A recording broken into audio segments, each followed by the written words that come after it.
Hello students, कैसे हो आप सब। This is Mayank, your quant educator. तो सबसे पहले ये वीडियो सिर्फ आपके लिए है जिसको भी ये प्रॉब्लम है कि मैथ समझ में नहीं आती। क्वेश्चन पढ़ते ही लगता है कि इस क्वेश्चन में कौन सा कंसेप्ट यूज होगा। अर्थमेटिक के क्वेश्चन अर्थमेटिक में तो बिल्कुल मामला खत्म है। ऐसा अगर आपके मन में कभी भी आया है तो ये वीडियो आपको जरूर देखनी चाहिए। इस वीडियो में हम लोग डिस्कशन करने वाले हैं कि भैया कैसे शुरू करना है, कैसे हम अर्थमेटिक पर अपनी पकड़ बनाएंगे। ठीक है, तो सबसे पहले हम एक बार सिलेबस से गो थ्रू हो लेते हैं। अर्थमेटिक का सिलेबस हमारा क्या है। अर्थमेटिक का ये हमारा सिलेबस है आपके सामने जो दिख रहा है। तो सबसे पहले मैं यहां पर कुछ टॉपिक आपको बताऊंगा जो आपके लिए सबसे इंपॉर्टेंट है। किसी भी अर्थमेटिक को तब आप कंप्लीट कर पाओगे जब आप रेशियो, परसेंटेज और एवरेज, ये तीन टॉपिक अगर आप बिल्कुल पूरी अच्छे तरह से पकड़ बना लोगे तो आप जो है अर्थमेटिक आपके कदमों में होगी। अर्थमेटिक बहुत इजीली आप जो है क्वेश्चंस का है चाहे कितना भी टफ हो आप बहुत ही इजीली क्रैक कर पाओगे। अच्छा, ये क्यों मैं ये बात कर रहा हूं कि भाई ये तीन, क्योंकि उसका रीजन है जब हम परसेंटेज पढ़ते हैं तो परसेंटेज से रिलेटेड हमारे पास चार टॉपिक आते हैं। Percentage, profit and loss, SI और आपका सीआई। ये एक तरफ का बाउंड हो गया हमारा। दूसरा है हमारा रेशियो। रेशियो से रिलेटेड हमारे पास बहुत कुछ आता है। रेशियो एंड प्रोपोर्शन पहला टॉपिक हो गया आपका। दूसरा एज आपका रेशियो पर बेस्ड होता है। पार्टनरशिप आपका रेशियो पर बेस्ड होता है। Time and work, time, speed and distance, इसमें कहीं ना कहीं हर जगह पर आपका रेशियो का यूज हो रहा होता है, तो इसलिए आपका रेशियो बहुत ज्यादा इंपॉर्टेंट है। ठीक है, अब कहानी समझते हैं भाई कैसे इसको करना है। तो सबसे पहले कोई भी चैप्टर अगर आज के बाद आप शुरू करोगे ना, मैं आपको बिल्कुल इनिशियल से चीजें कहानी बता रहा हूं कि इनिशियल से आपको कैसे बिल्कुल सिलेक्शन की जर्नी स्टार्ट करनी है, अर्थमेटिक की जर्नी स्टार्ट करनी है। तो सबसे पहला काम आपको क्या करना है, इजी टॉपिक उठाना है। क्या करना है मेरे भाई, इजी टॉपिक उठाना है। ठीक है, सपोज जैसे आपके पास कोई भी लेवल है, जैसे डीपीपी की बात कर लो या फिर कहीं से भी आप प्रैक्टिस पेपर या फिर कोई भी बुक है, तो उसमें आप क्या करोगे, जो आपको लगे सबसे इजी टॉपिक है वो पकड़ो। मेरे हिसाब से आपको परसेंटेज पहला टॉपिक उठाना चाहिए। और परसेंटेज में जो आपको इजी, परसेंटेज में भी जैसे 8 से 10 टाइप हैं तो उसमें आप टाइप वाइज करोगे। तो वो क्या करोगे, सबसे पहले आप इजी टाइप उठाओगे। ठीक है, पहला काम आपको करना है। सेकेंड, इजी टॉपिक आपने उठा लिया, आपने उसको किया। ठीक है, नंबर ऑफ क्वेश्चंस आप कर लो। ठीक है, फिर उसके बाद जो है आपको क्या करना है, आपको उसी टॉपिक का रिवीजन करना है। क्या करना है, उसी टॉपिक का रिवीजन करना है। थर्ड, अब भैया बात आती है कॉन्फिडेंस आपका कहां से आएगा। कॉन्फिडेंस बूस्ट करने के लिए आप क्या करोगे, कॉन्फिडेंस बूस्ट करने के लिए आपको करना क्या है भैया, इजी टॉपिक पढ़ लिया आपने, इजी टॉपिक का रिवीजन भी कर लिया। अब उस इजी टॉपिक के क्वेश्चन आप कहीं पर भी जनरली सर्च कर लो, गूगल पर सर्च कर लो कि भाई परसेंटेज का ये टाइप हमने पढ़ा है, इसके क्वेश्चन चाहिए। वो क्वेश्चंस आपको मिल जाएंगे, उन क्वेश्चंस से गो थ्रू हो लो।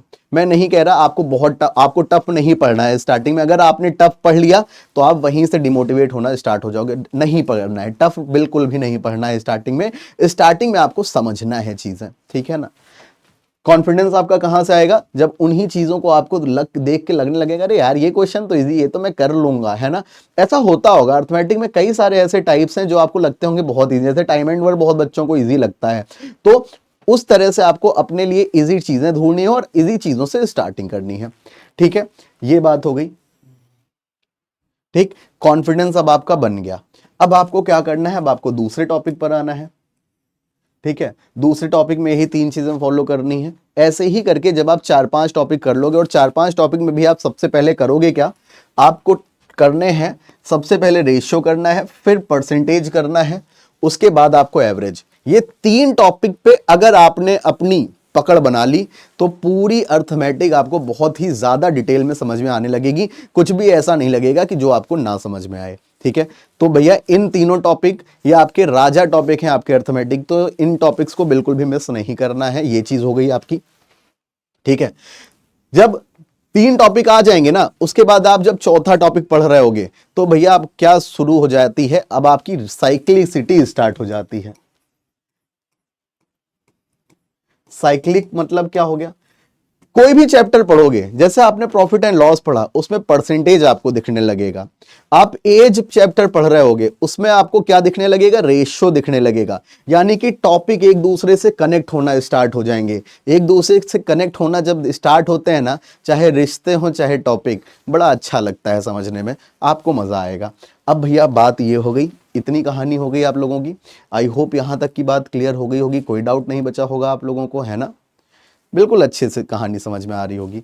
तो भैया अब डर कैसे भगाना है कि कठिन क्वेश्चन पर कब आए, तो आपको क्या कर लेना है बेटा जी, जब आप साइक्लिसिटी स्टार्ट करोगे ना, तो आप ये मत कभी करना कि पीछे की चीजें बंद कर दो, नहीं। आप जो है हर चौथे पांचवें दिन एक मॉक भी लगाना स्टार्ट कर दो। जब आप एक बार चीजें कर लो, हर चौथे पांचवें दिन एक मॉक भी स्टार्ट कर दो लगाना, ठीक है? साथ ही एक चीज मैं यहां पर लाया हूं कि भाई ये बच्चों का एक बहुत बड़ा डाउट है, self study versus YT sessions, ठीक है? लोग कहते हैं कि भैया सेल्फ स्टडी करता हूं तो यूट्यूब की क्लासेस नहीं ले पा रहा मैं, सर ये बहुत बड़ा डाउट आता है। तो मेरे भाई एक बात समझ लेना, सेल्फ स्टडी ही वाईटी सेशंस है मेरे अकॉर्डिंग। क्यों भैया? सेल्फ स्टडी क्या होती है? खुद से पढ़ाई ना। वाईटी स्टडी पर आप क्या कर रहे हो? आप वहां पे सर से सीख रहे हो चीजें, और पढ़ाई तो खुद से ही कर रहे हो ना। आंसर पहले आप खुद से ही दे रहे होते हो ना, वहां पर जो आपको आंसर नहीं आता उसका जवाब मिलता है। तो आज के बाद ये चीज सोचना बिल्कुल भी छोड़ दो, ठीक है ना? प्रॉपर वाईटी सेशंस करो। रीजन क्या है, फायदा क्या है? फायदा ये है कि भैया जैसे आपको जिन जिन टॉपिक्स में डर लगता है, तो जैसे सपोज मैं 3 बजे वाली क्लास लेता हूं, 3 PM पर मेरी जो क्लास होती है वो पूरी आपकी अर्थमेटिक बेस्ड है आपकी क्लास, ठीक है ना? पूरी आपकी अर्थमेटिक बेस्ड है क्लास। तो वहां पर सपोज जैसे हम 15 क्वेश्चन करते हैं, ठीक है? 15 क्वेश्चन करते हैं तो लगभग हर टॉपिक से एक क्वेश्चन आ रहा होता है। और अगर आप डेली वही क्लास करोगे, सपोज मैं सिर्फ 1 महीने की बात कर लूं, 25 दिन अगर हो गए, ठीक है, 15 × 25 कर लो, तो भैया लगभग आपके पास 15 2 30, लगभग जो है आपके पास 350 के आसपास क्वेश्चंस हो जाएंगे 1 महीने में, समझ रहे हो? और कौन से questions? Quality questions, number of questions. तो इसी तरह अगर आप टारगेट कर रहे हो इस साल के बैंकिंग एग्जाम्स को, आरआरबी को, आरआरबी पीओ को, आरआरबी क्लर्क को, आईबीपीएस क्लर्क पीओ को, तो भैया इस स्ट्रेटेजी को फॉलो कर लो। आपको अर्थमेटिक का डर जो है पूरी तरह से क्या हो जाएगा, खत्म हो जाएगा, ठीक है ना? फिर सब चीजें सुन लो क्या करनी है आपको। एक सिलेबस आप देख लो क्या है। सिलेबस में सबसे पहले आपको उठाना है रेशियो, परसेंटेज और एवरेज। इन टॉपिक्स के इजी टॉपिक, इन टॉपिक्स के इजी टॉपिक या कह लो, या फिर इजी टाइप लिख देता हूं, कंफ्यूज ना हो। इजी टाइप कर उठाने हैं, इजी टाइप को करते रहना है, ढूंढ के करने हैं, नंबर ऑफ क्वेश्चंस ज्यादा करने हैं। उसके बाद आपको रिवीजन करना है उन्हीं चीजों का। फिर साथ ही साथ कॉन्फिडेंस कैसे बढ़ेगा, मैंने बताया जब आप नंबर ऑफ क्वेश्चंस उसी टाइप के कर लोगे तो आपका कॉन्फिडेंस बूस्ट होगा। उसके बाद आपकी साइक्लिसिटी स्टार्ट हो जाएगी, यानी कि एक टॉपिक दूसरे से कनेक्ट होना स्टार्ट हो जाएगा और आपको अच्छे से समझने में चीजें आने लगेंगी। ये चीजें करते रहोगे। साथ ही साथ आप वाईटी सेशन अटेंड करोगे प्रॉपर 3 बजे। वाईटी सेशन जब आप अटेंड करोगे तो वहां पर आपको नंबर ऑफ क्वेश्चंस में जो डिस्क्रिपेंसीज होती हैं, यानी कि जो अलग अलग तरह के क्वेश्चन होते हैं, वो आपको वाईटी पर मिलते रहेंगे, ठीक है? साथ ही साथ अब जब वाईटी वाला सेशन भी कर रहे हो, इतना सब कुछ कर लिया, तो इसका मतलब आपका बेसिक लेवल और जो मॉडरेट लेवल है वो कंप्लीट हो गया। उसके बाद अब आपको क्या करना है, उसके बाद आपको एडवांस लेवल में जाने की तरफ आपको डीपीपी के लेवल 3rd लगाने हैं। कहीं से भी किसी भी बुक से 3rd लेवल लगाना शुरू करो, ठीक है? आई होप मेरा ये सेशन आपको बहुत इंपॉर्टेंट लगा होगा। कोई भी डाउट हो तो प्लीज कमेंट में अपने डाउट जरूर छोड़ें, उस पर भी मैं अगला वीडियो लेकर आऊंगा, क्योंकि भैया इस बार सिलेक्शन लेना बहुत जरूरी है। 2025 को अपना सिलेक्शन ईयर बनाना बहुत जरूरी है। तो आई होप आप लोगों को ये चीज समझ में आई होगी। और साथ ही साथ जितने लोग एसबीआई पीओ को टारगेट कर रहे हैं वो ज्वाइन कर सकते हैं एसबीआई पीओ का बैच। और जितने भी बच्चे 2025-26 एग्जाम्स के लिए प्रिपरेशन करना चाहते हैं वो बैंक महापैक में एनरोल कर सकते हैं। 1 ईयर का सब्सक्रिप्शन आपको 2799 का मिलेगा, 2 ईयर का सब्सक्रिप्शन आपको 3999 का मिलेगा। यहां पर आपको जो है 18+ एग्जाम कवर होंगे, 100+ आपके लाइव बैचेस एंड आपको साथ ही साथ मिलेंगे 200+ लाइव क्लासेस, 2000+ क्विजेस, और आपको क्या मिलने वाला है 24/7 डाउट फैसिलिटी मिलने वाली है, ठीक है? ऐसी ही चीजों के लिए जुड़े रहे मेरे साथ बैंकिंग वाला पर, और मेरी क्लास होती है डेली दोपहर 3 बजे। Till then bye bye, take care, thank you so much, जय हिंद।